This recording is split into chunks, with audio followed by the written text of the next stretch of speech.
build your budget in an hour. You know what? I'm going to just do this quickly. This is Xero. We're going back, yes, I'm still here. Ages. I had to go back ages to find a company that just had all of our costs in one thing.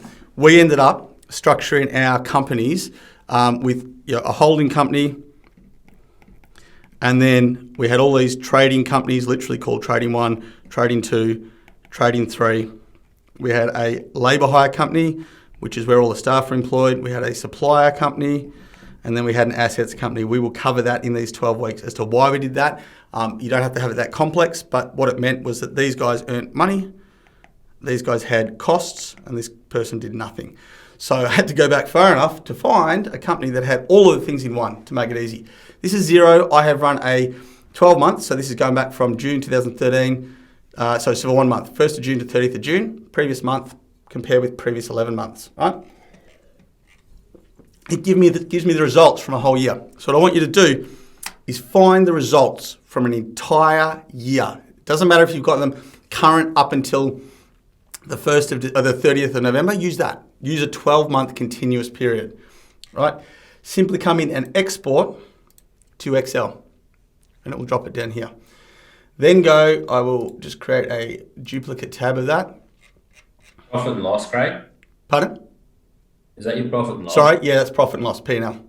So it's just accounting, profit and loss, and then in this case it's show date range, because as soon as you go P&L, it'll drop you into common formats, or it's got a new format. I like the old one. So I'm using the old one here.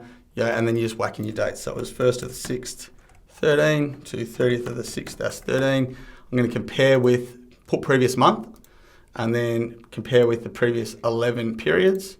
And that will show me, starting there, rolling back each of the 12 months. Right, so that's all I want is month by month results for a 12-month period. If I then go on accounting reports, again, I know where it is in My One QuickBooks, so I'm using here. In financial, there's a thing called Budget Manager, which is great because it'll let you load it into Xero. Grab that and also export it as an Excel sheet. Right? That will bring you up two things.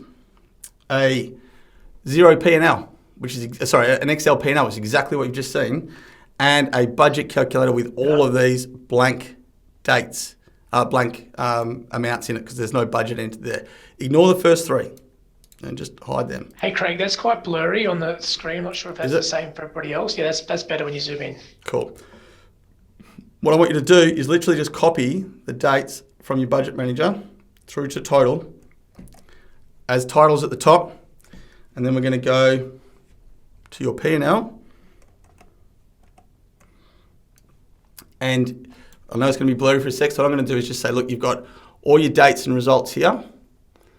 We're going to scoot over to here and paste in the new dates. Now this is 2021, it wouldn't be that, it would be whatever, but this is how we're doing it for this example. You're going to just put the dates for your next budget range, starting over there.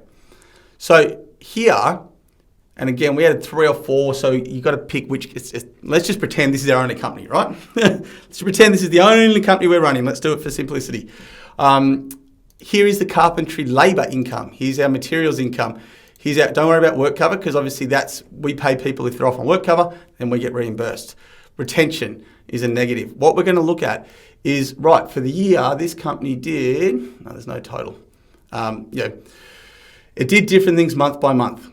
Right now, you're going to have to think about anomalies for income.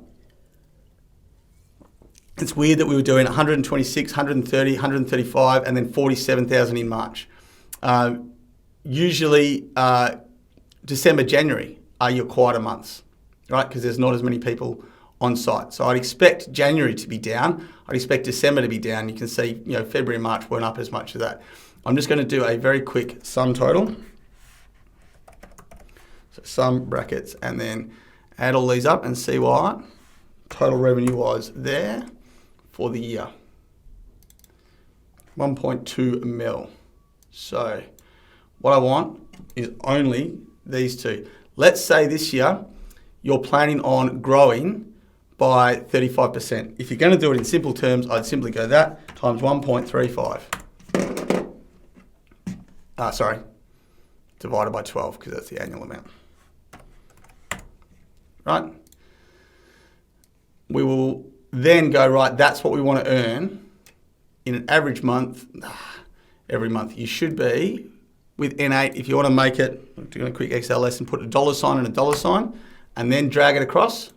It will keep on dividing that one all the way across as a formula, right? We're just basically taking whatever we've got and increasing it. Now, we might come back and look at that afterwards, watch the builder budget now, and I'll go into more detail as to how you can account for ups and downs, because we know that we're not going to get the same amount every month, and that's not going to happen in January and December. For the rest of it, it is far easier.